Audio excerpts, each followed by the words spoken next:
Hello and welcome. In this demo, we'll show how to add an AI-powered chat to a workbook that lets users ask questions about product sheets using natural language.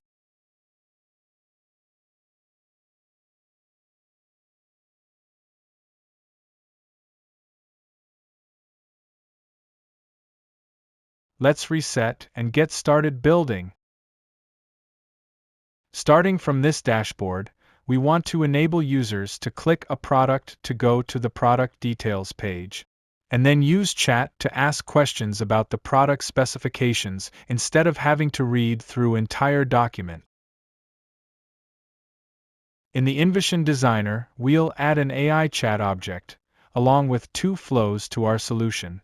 To keep things organized, we'll put everything in a separate folder. An AI chat object in InVision is simply a user interface component that allows the user to interact with an LLM. To handle the interaction between the user and the LLM, you need to create a flow and specify it as the chat completion flow. This allows you to create custom chat experiences for your specific business needs, such as integrating data from internal knowledge bases.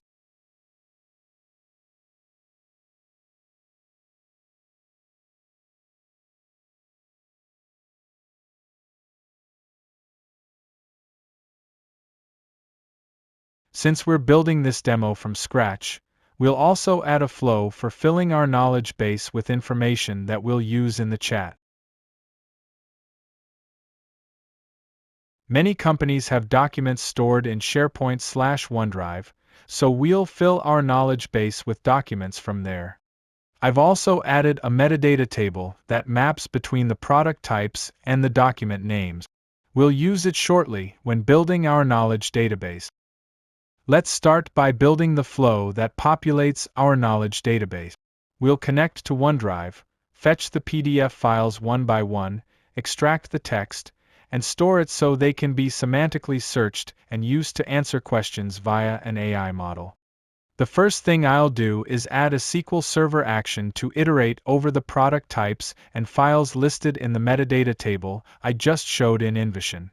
I'll add the for each row from query action, define the query to use, and the columns to include, so I can reference them later in the flow. Next, I'll add an action to connect to OneDrive to fetch each file.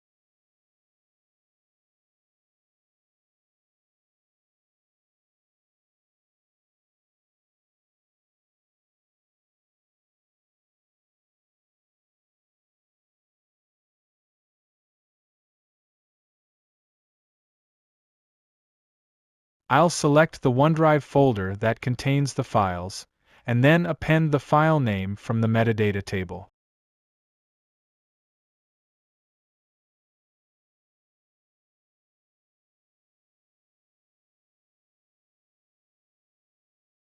Because LLMs only understand text, and not PDF files, I need to convert the PDF file into text.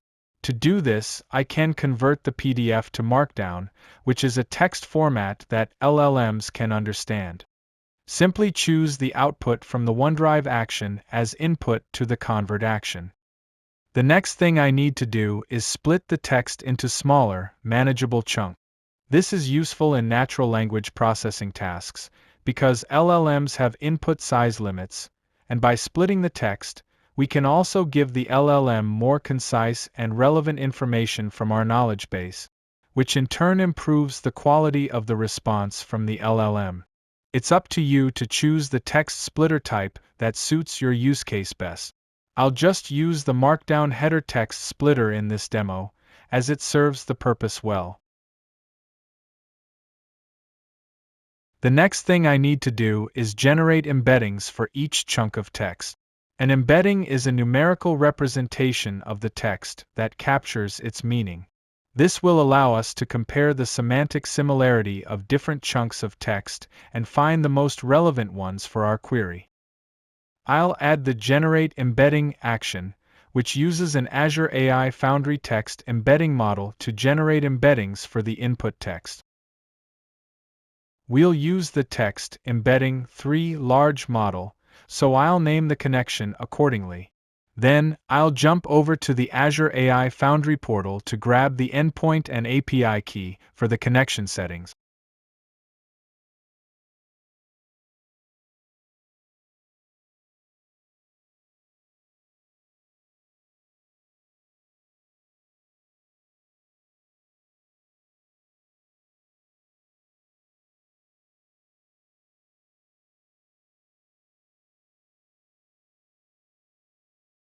Note that I also need to include the name of the embedding model in the model property, even though it is in the endpoint address. That's just how the Azure AI API currently works. I also need to set the dimensions property to 1536, because that's the size of the database column I want to store the embeddings in. I'll show the table shortly. Some embedding models support multiple dimensions, and the default for text embedding 3 large is 3072 dimensions, so that's why I need to explicitly set it to 1536. It's time to save the embedding, along with additional metadata to the database. In addition to the embeddings, I'll include information about the file name and the product, which will help us to do updates and querying later on. I'll simply run a standard, parameterized insert statement to add a row to our table, which we will take a look at shortly. We'll store our data in the product spec KB table, which contains the following columns: Resource ID, Content, Vector, and Product Type ID. Resource ID and Product Type ID are just metadata columns we'll use for querying and updating the data later on. Content contains the text chunks, and Vector contains the embeddings. It is up to you to decide how to structure your tables, but you need at least one column to store the text chunks and one column to store the embeddings.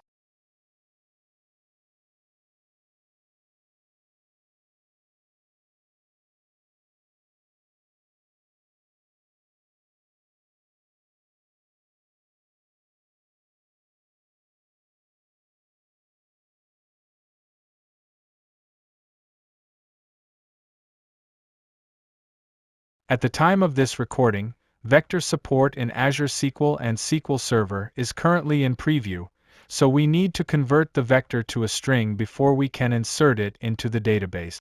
This will probably not be required in the future.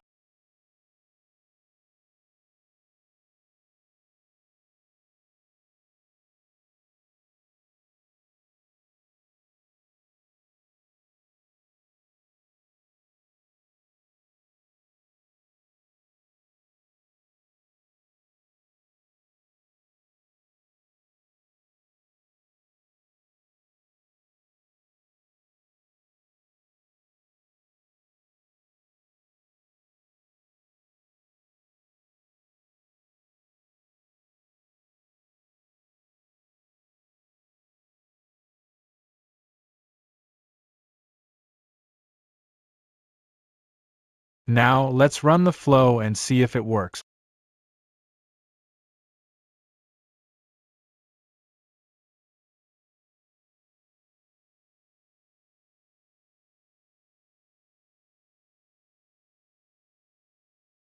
As you can see, we now have data in our database. However, there are some rows here that we didn't expect. That's because there are leftovers from a previous run I did prior to making this video. Let's fix that by going back to the flow and clean up old data before inserting new rows, so we don't get duplicates every time we run the flow. Again, we'll simply use the execute command action, this time to delete the rows we want to reprocess data for.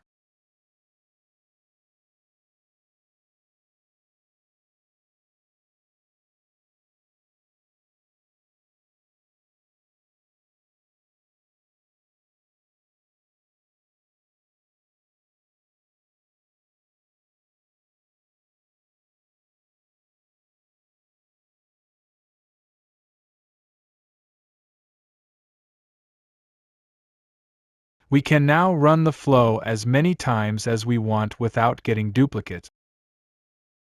The flow to populate the vector store is now complete. In this demo, I'm running the flow manually from the designer each time, but you can easily schedule it to run periodically, or from some other trigger.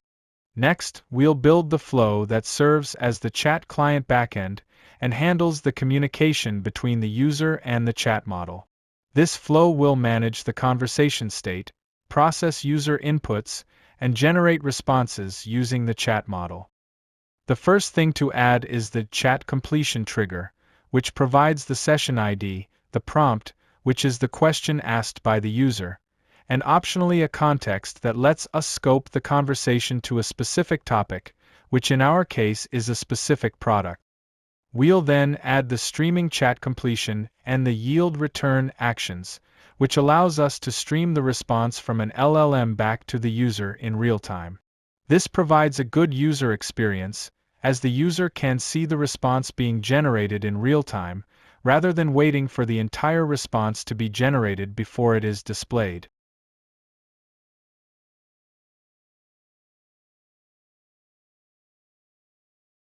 The next thing we need to do is define which LLM to use. In this demo, we'll use GPT-4o Mini. It's cheap and it works well for our use case.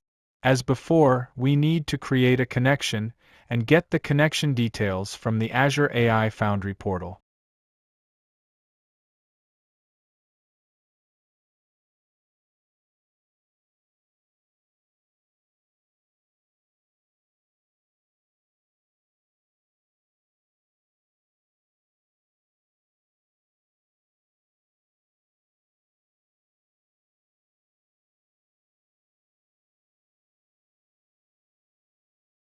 Like with the text embedding model, you need to specify the name of the chat model, even though it's in the endpoint. We'll now add the step that retrieves data from our knowledge base based on the user question, and then feeds the result into the LLM to generate a response. The user question will be converted to an embedding, which is then used to search the knowledge base for relevant information. The retrieved data will be combined with the original user question to form a prompt for the LLM. This allows the LLM to generate a more informed and contextually relevant response based on both the user's input and the retrieved knowledge. This process is commonly referred to as retrieval augmented generation.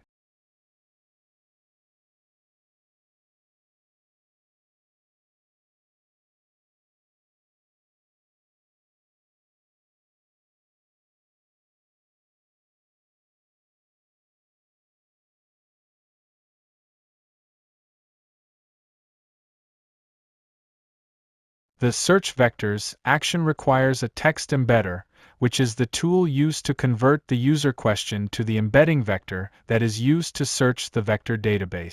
It is important that you use the same text embedding model as the one used to populate the vector database, otherwise the search will not work correctly.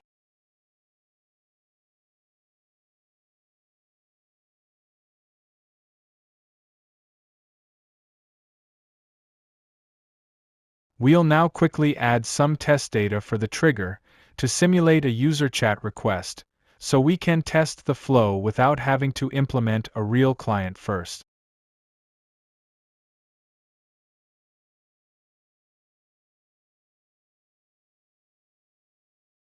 I'll temporarily add a function action to log the response from the LLM to the debug window. We'll remove it when we complete the flow.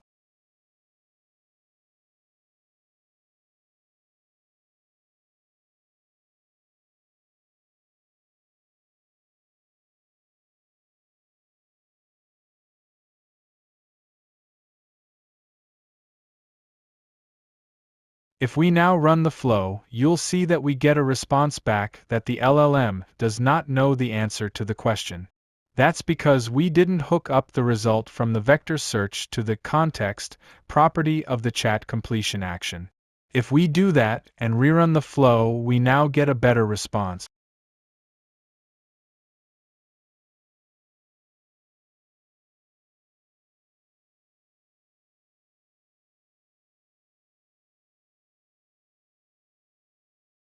There's still one piece missing for the vector search action, which is defining a filter based on the trigger context, but we'll add it later when we have the UI up and running. Now, let's go back to the InVision Designer to test the chat flow from the developer UI. We did not get a response because I forgot to hook up the response from the LLM to the yield return action, so no data is actually returned out from the flow. Let's go back and quickly fix that.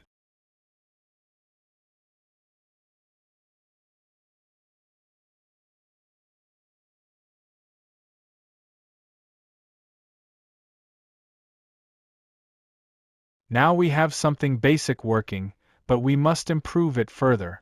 We need to add memory to the flow, so users can ask follow-up questions to have a conversation with the AI. Remember that an LLM is stateless and has no recollection about what has happened before, so we need to handle this outside of the LLM. What we need to do is store the chat history after the LLM has responded, and provide the chat history back to the LLM when it is asked a follow-up question. Let's just remove the logging function that we don't need anymore. Before the chat completion action, we'll retrieve the chat history, and after it, we'll store the chat history so far, including the last answer and question. The easiest way to store the chat history is to use the insert or update row action for SQL Server. As its name implies, it either updates a row if it already exists, or inserts a new one if it does not. I've already created a table in SQL Server to store the chat history.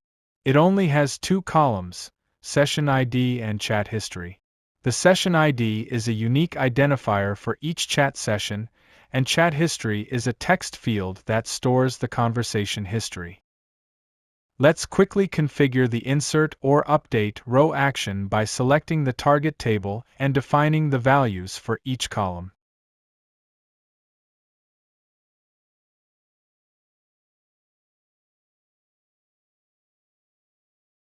We get the session ID from the client and the chat history from the chat model. Note that the chat history from the chat model includes the last question and answer, so you can simply store the entire JSON history property of the response to the database without further ceremony. Before the chat model executes, we then need to load the current chat history from the database and pass it into the model to make it aware of the conversation so far. We can do this using a simple SQL query to retrieve the chat history for the current session ID.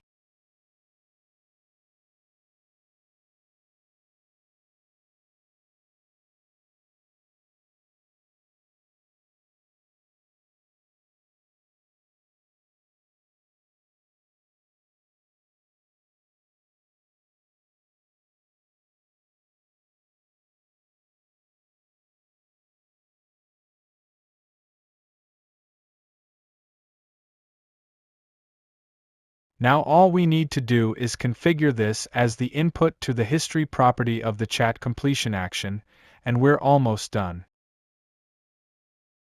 The final step before we go back to InVision and create the chat UI is to modify the system prompt, which lets you give instructions to the LLM to guide its behavior.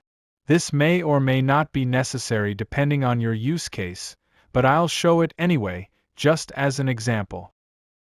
Also, note that the system prompt I'm using here is not necessarily particularly good. Experiment with your own system prompts to see what works best for you, but only do it if you notice there's an actual need for it.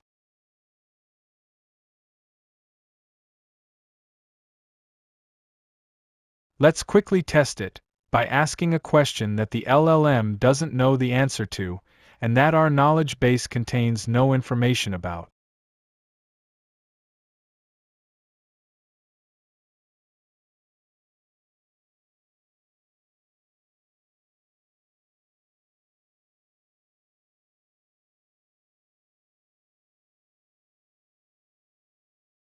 This now works as expected, because our knowledge base does not contain information about space shuttles, and the LLM was instructed to only use information from the knowledge base to answer. Now it's time to start putting things together in the InVision UI, so users can use the AI chat to get answers to their questions. We'll start by adding a page to our workbook, where we'll show the chat interface.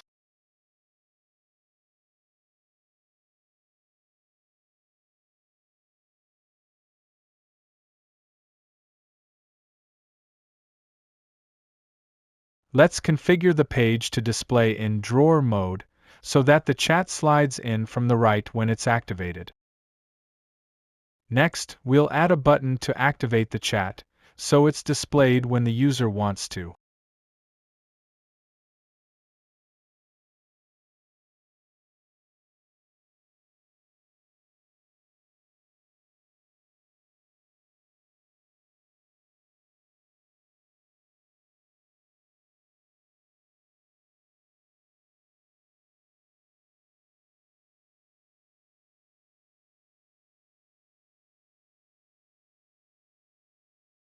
Let's open the workbook and see how it looks. Our button is a little narrow, so let's quickly fix that.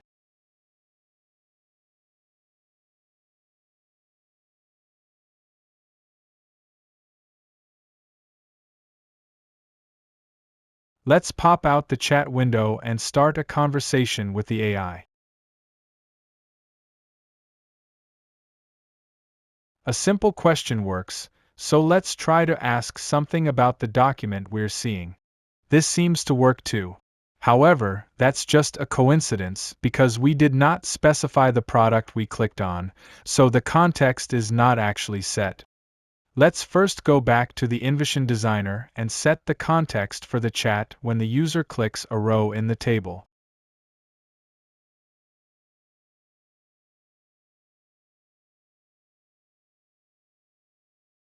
When the user clicks the row in the table, we'll call the setContext function and grab the product type ID from the clicked row using event data.productTypeID property. When the user asks a question, the product type ID will be sent to the flow, so the vector search action can use this value to filter on which embeddings to search through.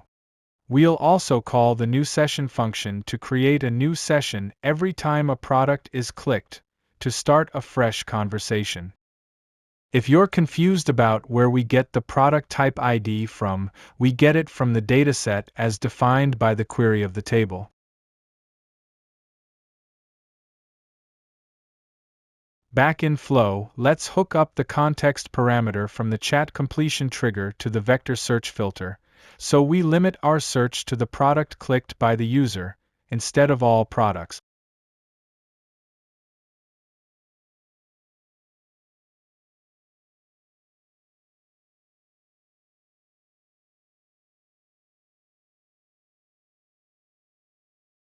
Now, if we go back to InVision and reload our workbook, any question the user asks about a product will be scoped correctly, always producing results that are relevant to the product in question.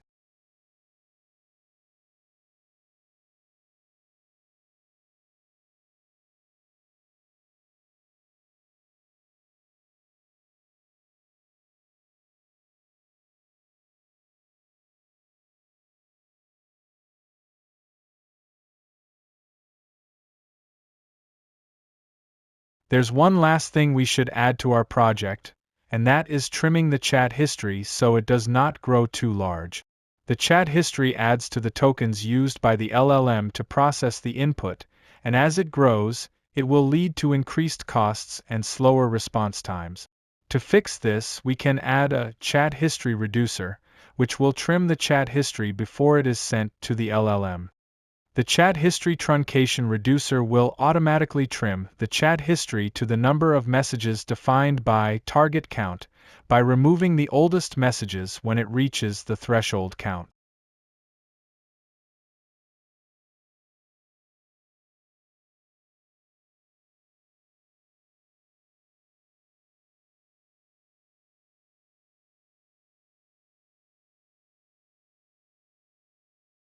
And that concludes this demo. Thanks for watching.